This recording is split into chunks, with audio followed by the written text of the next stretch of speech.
Jared in Downingtown, Pennsylvania, watching us on YouTube. Hey, Jared, what's on your mind today? I want to talk about Bill O'Reilly Uh-huh. and his firing from Fox News. Right. I think Fox News has done so much irreparable damage to this country, and it's just a cesspool of bigotry, sexism, misogyny, and just rape. And I think it really does tell the character of our president, who himself is a self-described serial rapist, to say that Bill O'Reilly is a great guy. And I'm just curious, what do you think the future is of Fox News without Roger Ailes and Bill O'Reilly? I don't know, Jared, because what Roger Ailes and Bill O'Reilly and Sean Hannity and Club, this small community of very bizarre right-wing ideologues, reflected the worldview of this Australian, Rupert Murdoch, who came over, first went to England and bought a bunch of media, and then he came to the United States and bought a bunch of media, became a U.S. citizen so he could own it. And it's a cult, basically.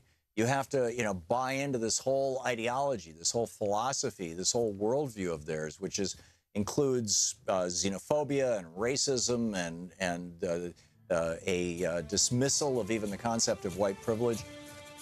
We'll see where it goes. We'll see where it goes. But how they can maintain that in the absence of that, and with Lachlan and James Murdoch coming along, the next generation of Murdochs, they are not crazed right-wingers like their father, Rupert. One thing I did want to say, though, before I pick up your calls, I saw Rex Tillerson's press conference last night, our Secretary of State, former CEO of ExxonMobil. And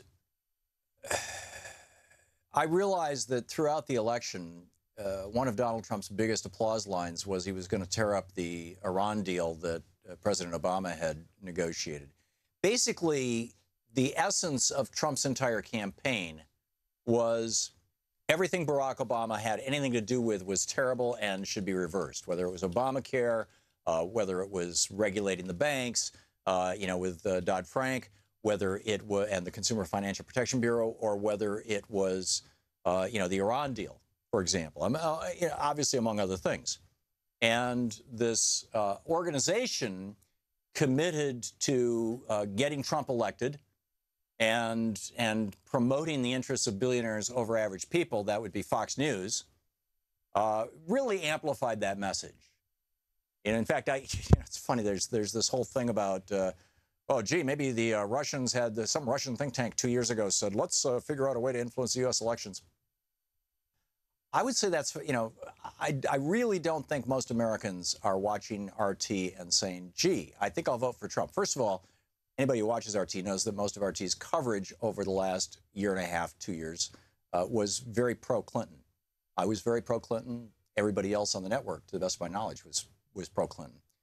Secondly, it was Fox News that was promoting Trump and the right-wingers and was doing so with, in many cases, false news, just plain out falsehoods.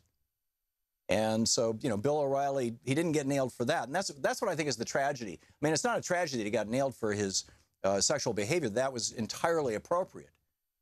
But that there's been no discussion of the fact that people who watch Fox News actually don't know, what's really going on in the world. That I think is a real problem, is really problematic. So and here you have, this cranky right-wing billionaire from Australia who, moved to the UK or went to the UK and bought a bunch of properties there, media properties there, and then came to the United States, became a U.S. citizen, I believe, so that he could own, Fox News and ended up buying the Wall Street Journal. And now we've got this weird right-wing Australian billionaire who has had this huge influence. I mean, created basically a cult following on Fox News, huge influence on the U.S. elections, and nobody even talks about it.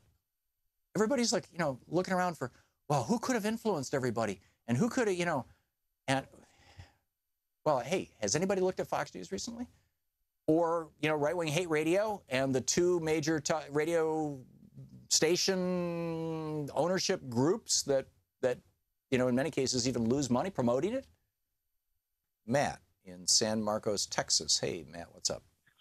Hey, Tom. Thanks for having me on. I appreciate it. I was just wanting to call and discuss engaging Trump supporters. Here in Texas, I've been surrounded by Trump supporters all throughout the election. Everybody in my family, which they live a little bit away from me, they're all Trump supporters. So when speaking to them, all you really hear back are Fox News talking points. And as you talk to them and engage them, and what I would engage in is Bernie Sanders type talking points, and they would start to come around because I would not invoke the name of Bernie Sanders.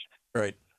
I found a pretty successful method of maybe getting through to people that I normally couldn't is start by, you know, when we get into the conversation, point out that I'm anti-authoritarianism, and then they have to look at themselves and say, okay, am I pro-authoritarianism, and then move on and say, is there anything, I mean, this is kind of how I usually end it, is there anything that your dear leader could do that you would be upset with? And then they look at that and they're like, that's not my dear leader. And then they kind of come around. It's crazy, though, because they usually agree with my Bernie Sanders type talking points until I invoke like a Bernie Sanders type, because they're so, you know, Fox News in the head. Perfect example, my grandfather literally said to me, I won't believe any news unless it comes from Fox. Right. I'll take my answer. I'll take your response off the air, but I do appreciate you having me, and I appreciate everything you do. Well, Matt, I think you've identified a real issue here, and that this is the point I keep making. It's like a cult. It's like Jim Jones. You know, the followers of Jim Jones believed that he would never lie to them. He was telling them the absolute truth, and in fact, that he was inspired by God.